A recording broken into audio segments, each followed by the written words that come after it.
Hold up.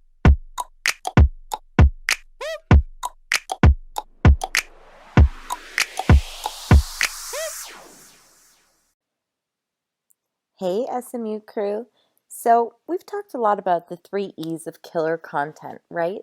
Well, there's something I have to make super, super clear to you guys. And this is kind of one part maximize, which is the M following the three E's, but it's also an M as in make sure that your content is actually hitting. So, what we're going to talk about today is how to maximize every single penny of Facebook advertising so you always love the results of ads. Now, success in advertising yields more success. Same thing is true in marketing. One of the things that I see people doing, and it's so hard to explain, it sometimes can be really frustrating for me and for people who are managing Facebook pages, is that if something you are currently doing isn't working, it's time to stop what you're doing and really take a step back. Honestly, you need to go back through the three E's of killer content. I think it's an important time to study your target market. It's essential to watch the new training, How to Build a Facebook Page from the Ground Up, the entire training, take notes.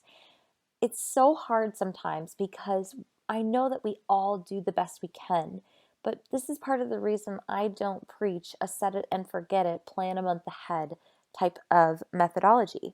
I'm a big fan of seeing what is working and doing more of that.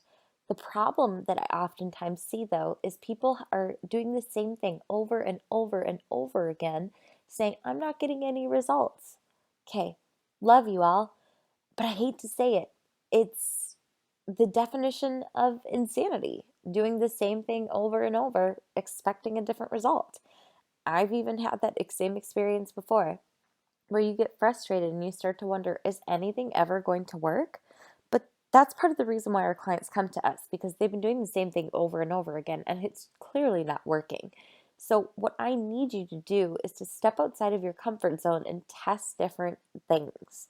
It's not a time to say like, "Oh, the 3 E's don't work." It's not a time to say Facebook marketing doesn't work. It's time to step back and be like, "There's something that isn't fitting right." Now, I hate to break it to you as well, boosting posts isn't going to fix a problem with a marketing message and content issue. That's a whole nother issue. So I'm going to dive into the maximize. This is for when you notice that your Facebook posts are doing well organically, and that's when it's time to maximize them. So I want you to be really careful to understand this is not intended to fix broken marketing. I know that that's probably a lot of tough love, but I have to say it because I see the same thing happening over and over again with people, and they're so frustrated. So, what I need you to do, honestly, is to try something new, revamp something, partner up with someone in SMU who's creative, and ask them to swap brains for an afternoon or an hour where you guys go over each other's clients' campaigns and come up with a fresh new set of content. So that's one side of the equation. But success in advertising yields more success. Now, like I just said, spending more doesn't make a problem better. Basically, if you have a post that isn't getting a piece of content or a post that isn't getting any engagement, it's getting no traction, you've maybe had a lot of no traction posts for a while, it's going to take you a little bit to dig out of it. Sometimes it can take a couple days, sometimes it can take a couple weeks. But honestly, part of it is rediscovering who the target market is and what messaging is going to work best.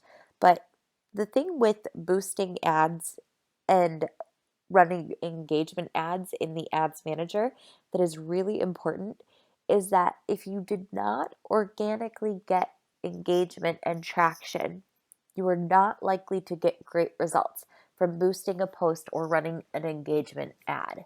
Now, sometimes it can fix things a little bit or it feels like it's a little bit more acceptable, but do we all have a budget to spend $5 per post for every single post we put up on our clients' pages?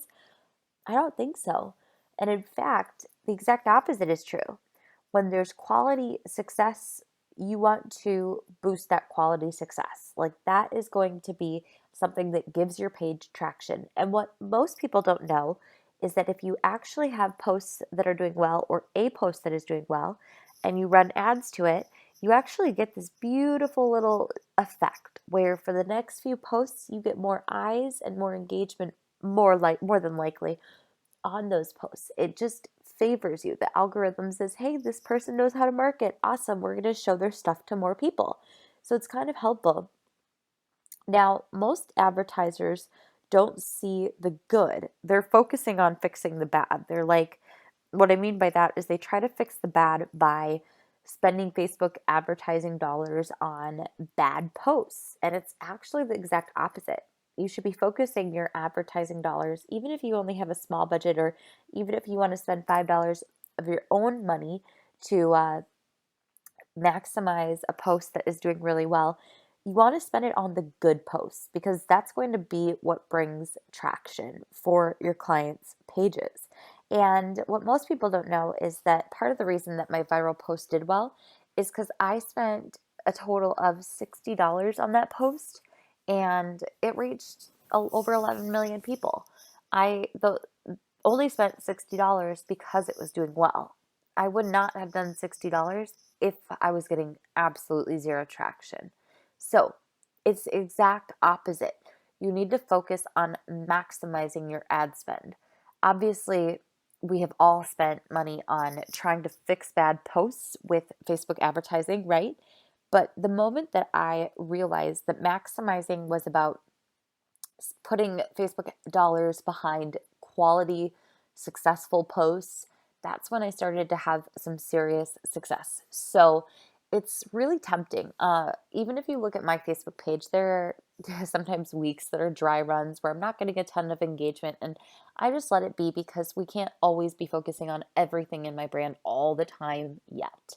So what I do is as I'm going through my feed, I'll sometimes think, oh my gosh, this post is a dud. I should delete it or boost it. Well, that's not the answer.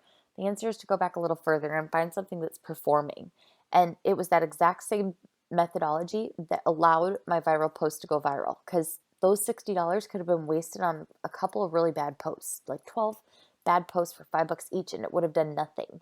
But instead, that was what skyrocketed my following from maybe 300 to 600 followers to over 9,000. And that was a part of the traction in growing my brand.